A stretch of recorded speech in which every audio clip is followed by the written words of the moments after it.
बच्चों, मैं अलीशा हूँ।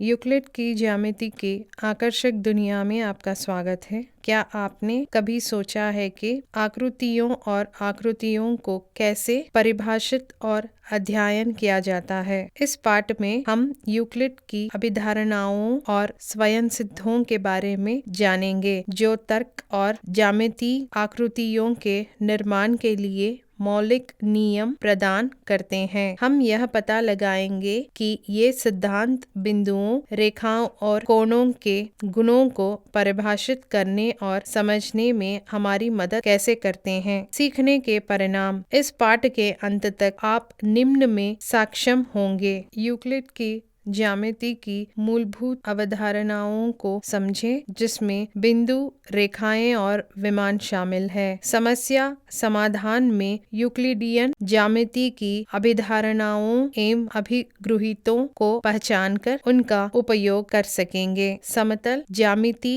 एवं ठोस ज्यामिति में विभेद किए तथा उपयुक्त प्रमेय का अनुप्रयोग करें। वास्तुकला और अभियांत्रिकी जैसे वास्तविक दुनिया के अनुप्रयोगों में यूक्लिडियन ज्यामिति के महत्व को पहचानें।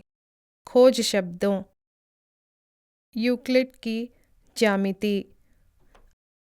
अभिधारणाएं। अक्षीयन। अंक। रेखाएं। कोण। ज्यामितीय आंकड़े। वाक्य या रचना। समस्या को सुलझाना। बच्चों, यूक्लिड की ज्यामिति क्या है?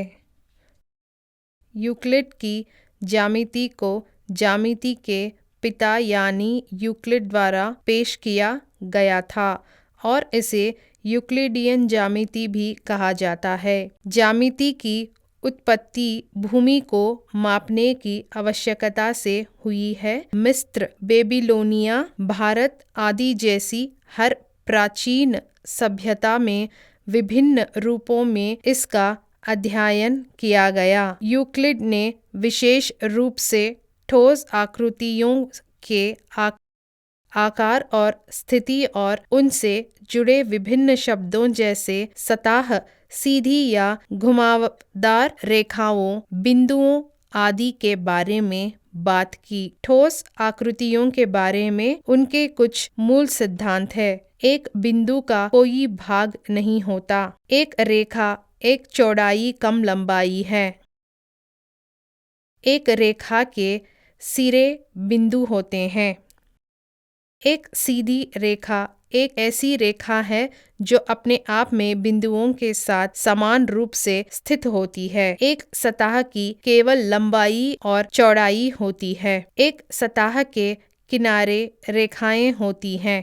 एक समतल सतह एक ऐसी सतह है जो उस पर सीधी रेखाओं के साथ समान रूप से स्थित होती हैं। आइए यूक्लिड की ज्यामिति की परिभाषा देखें। यूक्लिड की ज्यामिति या यूक्लिडियन ज्यामिति अपरिभाषित शब्दों जैसे बिंदुओं, रेखाओं और समतल स्थानों के विमानों पर आधारित ज्यामिति का अध्ययन है। दूसरे शब्दों में यह ज्यामिति आकृतियों का अध्ययन है। दोनों विमान आकार और ठोस आकार और रेखाओं, बिंदुओं और सतहों के संदर्भ में इन आकृतियों के बीच संबंध। यूक्लिड की ज्यामिति दो मुख्य पहलुओं से संबंधित है: विमान ज्यामिति और ठोस ज्यामिति। नीचे दी गई तालिका में उन प्रमेयों का उल्लेख है जो यूक्लिड द्वारा सिद्ध किए गए थे। अब देखते हैं कि यूक्लिड के अक्षय क्या हैं।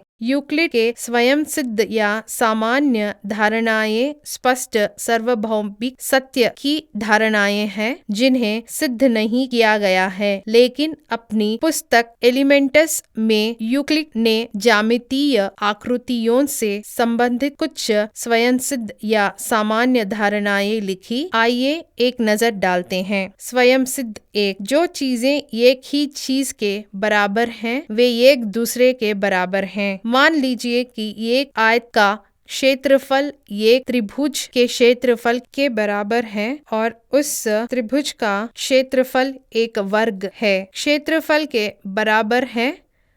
पहले स्वयं सिद्ध को लाग करने के बाद हम कह सकते हैं कि त्रिभुज और वर्ग का क्षेत्रफल बराबर हैं। उदाहरण के लिए यदि P = Q और Q = R हैं तो हम कह सकते हैं P = R।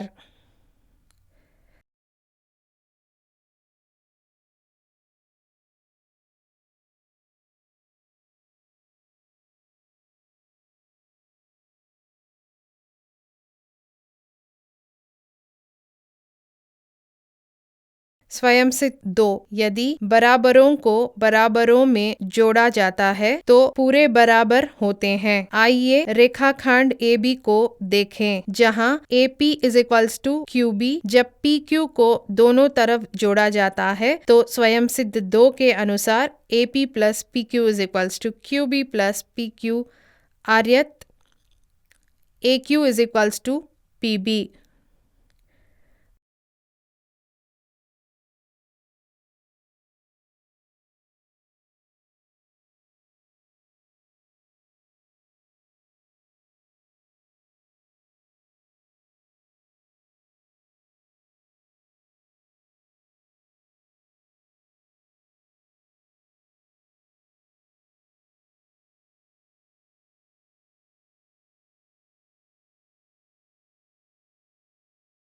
अभी गुहित 3 यदि बराबरों को बराबरों से घटाया जाता है तो शेषफल बराबर होते हैं।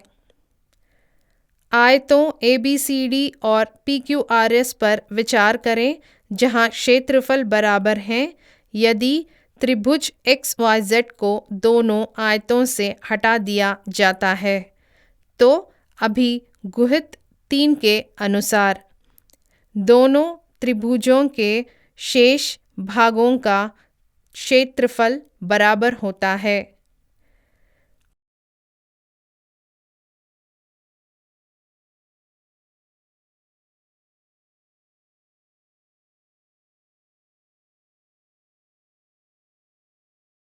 स्वयंसिद्ध 4 वस्तु जो एक दूसरे के साथ मेल खाती है वे एक दूसरे के बराबर होती है। केंद्र में C के साथ रेखाखंड AB पर विचार करें। AC + CB रेखाखंड AB के साथ मेल खाता है। अतः अभिगुहित 4 से हम कह सकते हैं कि AC + CB = AB।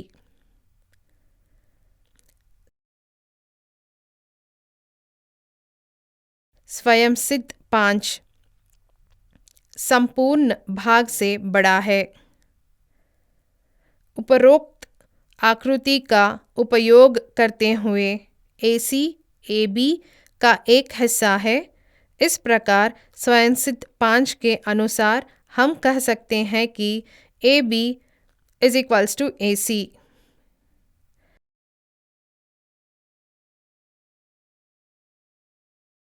स्वयं सिद्ध 6 और स्वयं सिद्ध 7 जो वस्तु समान चीज़ों से दो गुनी है वे एक दूसरे के बराबर हैं। वस्तु जो एक ही वस्तु के आधे हैं एक दूसरे के बराबर हैं। स्वयं सिद्ध 6 और 7 परस्पर जुड़े हुए हैं। त्रिज्या तथा वाले दो समरूप वृत्तों पर क्रमश का तथा व्यास के साथ विचार कीजिए।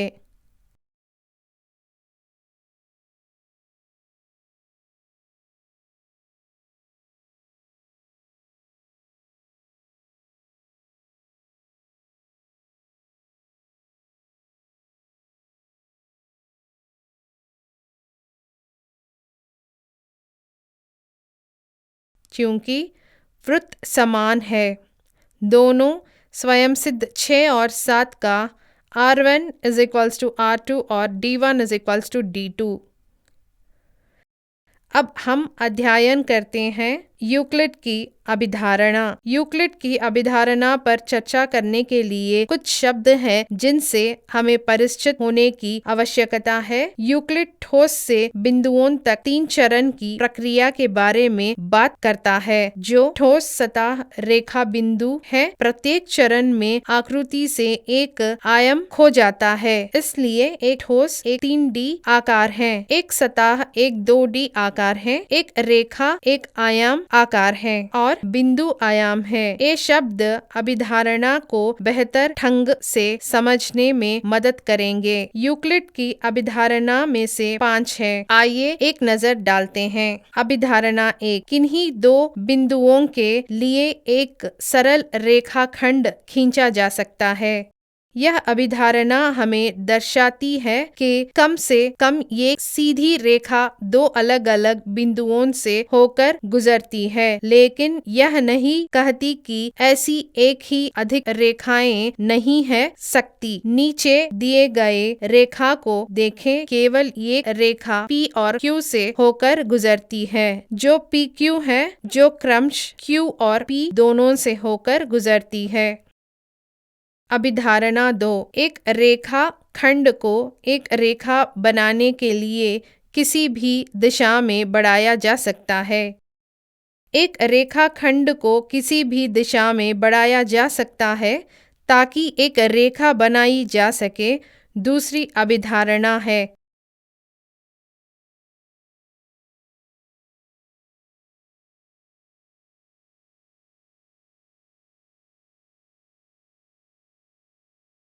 अभिधारणा 3, किसी भी केंद्र और त्रिज्या के साथ एक वृत्त का वर्णन करने के लिए एक वृत्त को एक समतल आकृति के रूप में माना जाता है, जिसमें बिंदुओं का एक समूह होता है जो एक संदर्भ बिंदु से समान दूरी पर होता है और इसे इसके केंद्र और त्रिज्या के साथ खींचा जा सकता है। तीसरी अभिधारणा के अनुसार त्रिज्या भिन्न होने पर वृत्त की आकृति नहीं बदलती। वृत्त के आकार में क्या परिवर्तन होता है?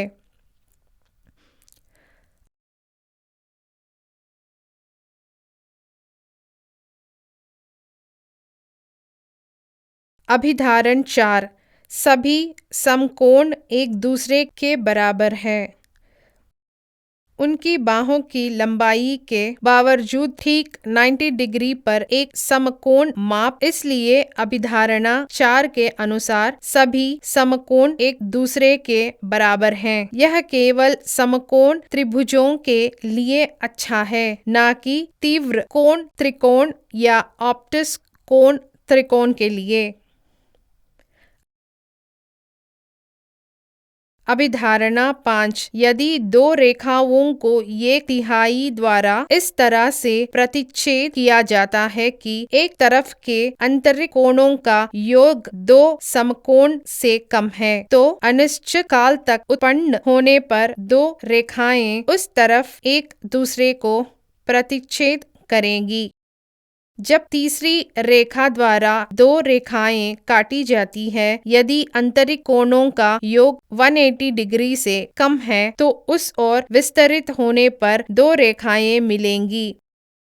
नीचे दिए गए चित्र में 1 + 2 + 180 डिग्री 1 + 2 180 डिग्री, इसलिए रेखा M और N 1 और 2 की ओर विस्तरित होने पर मिलेंगे।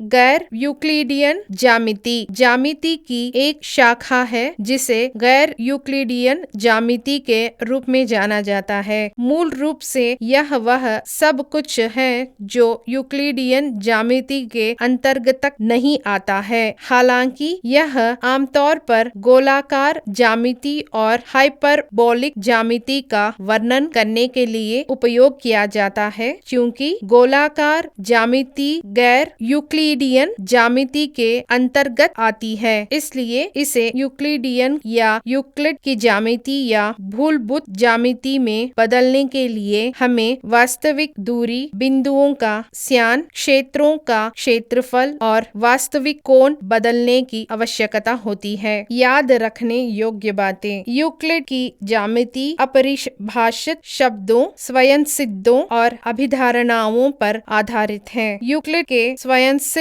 ज्यामितीय तर्क में मान्यताओं के रूप में उपयोग किए जाने वाले स्पष्ट सत्य का प्रतिनिधित्व करते हैं। अभिधारणाएं यूक्लिडियन ज्यामिति में बिंदुओं, रेखाओं और कोणों के बीच संबंधों को परिभाषित करती है। गैर यूक्लिडियन ज्यामिति में गोलाकार और अति परवलयिक ज्यामिति शामिल है, जो दूरी, कोण और क्षेत्रों के संदर्भ में यूक्लिडियन ज्यामिति से भिन्न होती है।